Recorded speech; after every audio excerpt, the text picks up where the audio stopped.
Thank you, Acting Deputy Chair.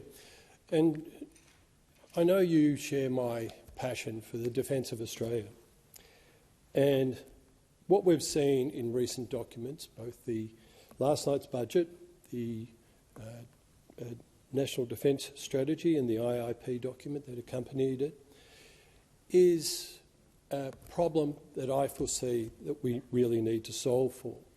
And that problem was highlighted in the 2020 Defence Strategic Update, where we were told that we no longer have a 10-year warning time before a major war.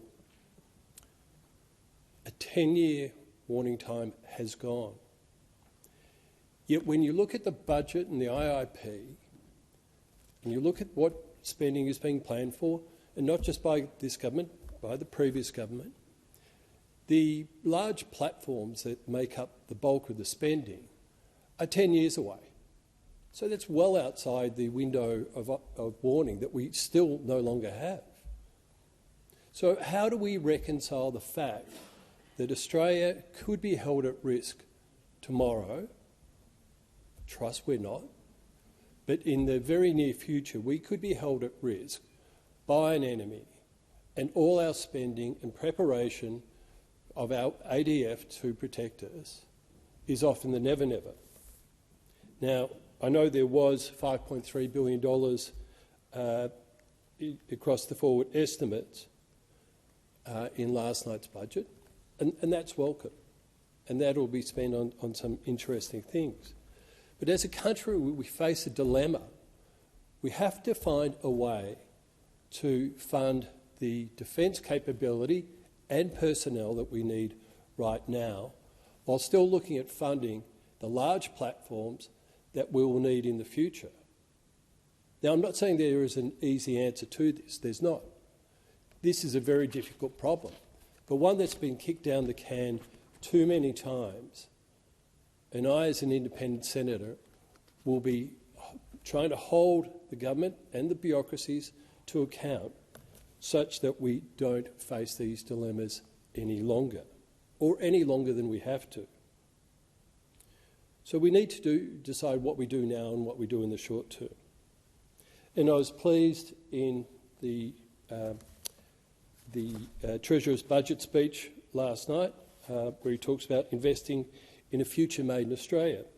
He does actually mention strengthening our defence capabilities and economic security.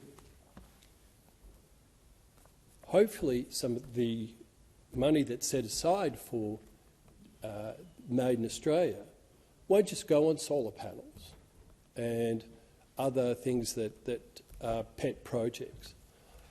I'm hoping between the Treasurer, the Defence Minister and the Defence Industry Minister that we can start looking at things that can be done now for the defence of Australia. Should, and I hope against hope, that a shooting war starts tomorrow.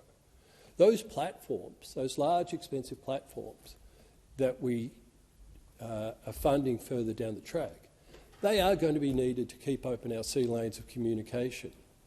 Why? Well, we don't supply any munitions ourselves. So if we want to be able to fight a war, we need to be able to keep them open, yet at the moment we can't.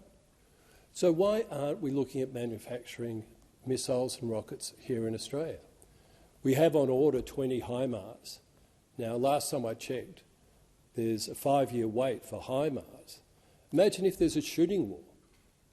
We're not going to get the rockets and missiles that that system will launch. We have to be able to make them here ourselves. We have to be able to make rocket motors. We have to be able to make 155mm ammunition. And let me tell you, the Australian defence industry is capable of doing that now, and more than capable of standing up and getting everything else that we need done in time for a war. But it's got to start now. We can't leave pushing expenditure onto large expensive ships and submarines. We need to do those things too.